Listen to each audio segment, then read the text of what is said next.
turn on the camera and help me welcome Jeff Chilson. Oh, I see. Introduce Cheryl.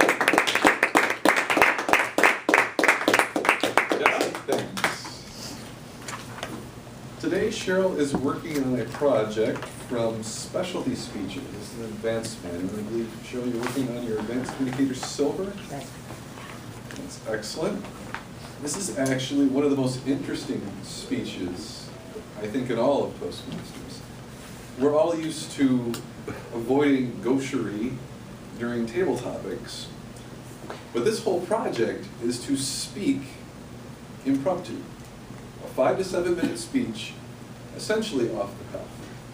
Now, it's not exactly without preparation. She did get to choose a handful of topics that she considers herself well knowledgeable on, and we have selected them, which one we would like her to work on.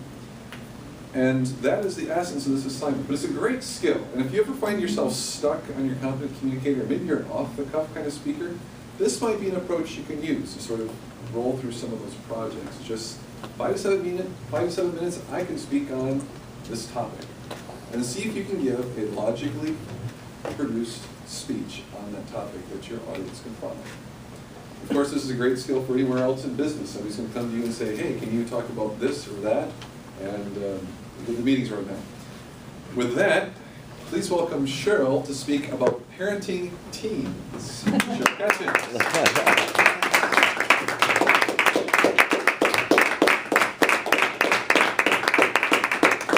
Thank you, Jeff. Thank you. Fellow Toastmasters, new members, I'm excited today to talk to you about teens. And one of the first things that you need to understand is that the development of the teen brain is a little less progressive than the rest of us. They have more gray matter. Let me explain that a little bit more. The visible brain, a clue to the degree of change taking place in the teen brain came from studies in which scientists did brain scans of children as they grew from early childhood through the age of 20.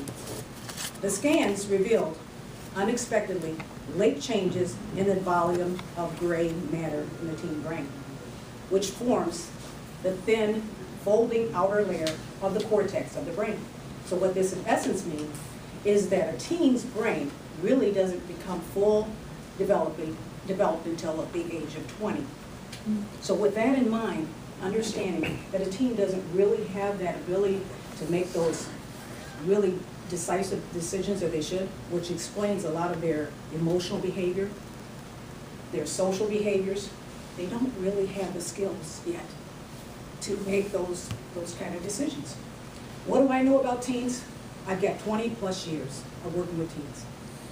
In fact, I just finished working with a group of teens at one of the area high schools, Western High School. And what I did is went in and taught soft, if I can speak now, taught soft skill development to those kids. And what that means is getting them ready for the workforce. What are some of the life skills that they need for the workforce? How to get ready for a job, interviewing for the job, what do you need in terms of skills, what is an employer looking at, from students that really don't have, that are still filled with gaucherie. They really don't have the ability to get ready for the workforce without having someone like myself come in and say, this is what you need to do in terms of punctuality, this is what the employer is looking for. So, and helping them do resumes is one of the big things that I did all with them. And when they finish, they have a portfolio. So teens in that arena, I've taught in high school, work with alternative ed students. Those are students that are the non-traditional students that for some reason didn't fit in a social setting with the other students. And generally that's a social issue because they have things going on at home that have created that environment for them not to be able to focus in a traditional environment. And then they need to go to an alternative ed where there's a smaller class size where they can get more one-on-one with the teachers. And then there's the students I just finished up with, and those are the students that are what they call those special education programs. So those are students that have cognitive learning issues. They may be autistic. One little girl told me she had a social phobia. So those are the kind of things I've done in the past in terms of working with teens. But understanding, again, going back to their slow development, their later development of their maturation of their brains. One of the stories that comes to mind as I think about teens, one of the big impacts on young people is bullying. And nobody seems to address and wants to address bullying. And I've seen it and witnessed it myself in the high schools, or even in the lower elementary grades. It gets overlooked. We can't afford to overlook it. Because then you have students like the Columbine boys, Eric Harris and Darren Klebo. It was April 20th, 1999, when the two boys went up into the bleachers at school. They already had their long goth clothing on, and they proceeded to unveil their weapons and pull those weapons out and began shooting up their classmates. There was always debate afterwards. There's one author that wrote that really the bullying that was associated, supposedly associated with that, with those two boys, did not take place. Where there's others that said there's 4 years of bullying for those two guys. So that's the impact of bullying and your inability to make those really mature cognitive decisions because of the late development and maturation of that brain. So do we overlook, are those boys, were they horrible people? Of course not. They are a product of their parents, the DNA of their parents. And they also are a product of the behaviors that take place in the home of those parents. So let's say you're the parent, like one of the boys, and they give him credit cards. I think it's Darren Klebo. His parents were absent. They had this big, huge, massive home. They weren't there. They were not available for their son. So is that his fault? Of course not. Did they provide him with credit cards so he could buy things? Yes, they did.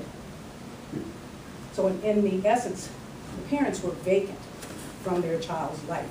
So how is it a teenager who has a brain that has not yet developed supposed to understand about life and how to balance someone bullying them in school? It's been likened by many people that have survived bullying that it's a form of torture. And somebody each and every day saying things to demean your character. And parents do it all the time. When you get in an argument with your teen, there's an instant wanting to point in a person's face. That's very, very demeaning. And I've seen many, many parents, I've seen family members do the same thing. You need to listen to me. Do you hear me? You're not going to amount to anything. You're just like your father was. That's why I left you. Now, that kind of language, is that going to help you become a mature, responsible adult? Of course it isn't. So a teen certainly is no different. I absolutely love teens. That is what I do. That is what I specialize in. I get to help someone else become a stable, mature adult. The students I just finished up with at Western High School, they signed a card. They did a card for me. I came in that last day, and they put on me, Mrs. Ketchens, we all love you. Will that last for a lifetime for me? It absolutely will. Just that small bit of time, I spent 9 weeks with those kids. Just that small bit of time devoted to them and letting them know I think they're special and that they are the future.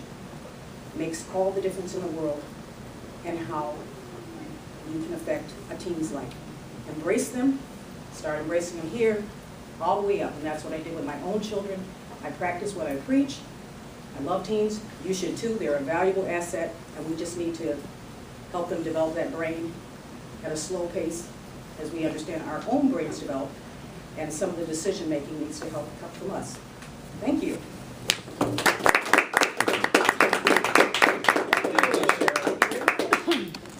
So Mark, we're going to have a minute to fill out evaluations.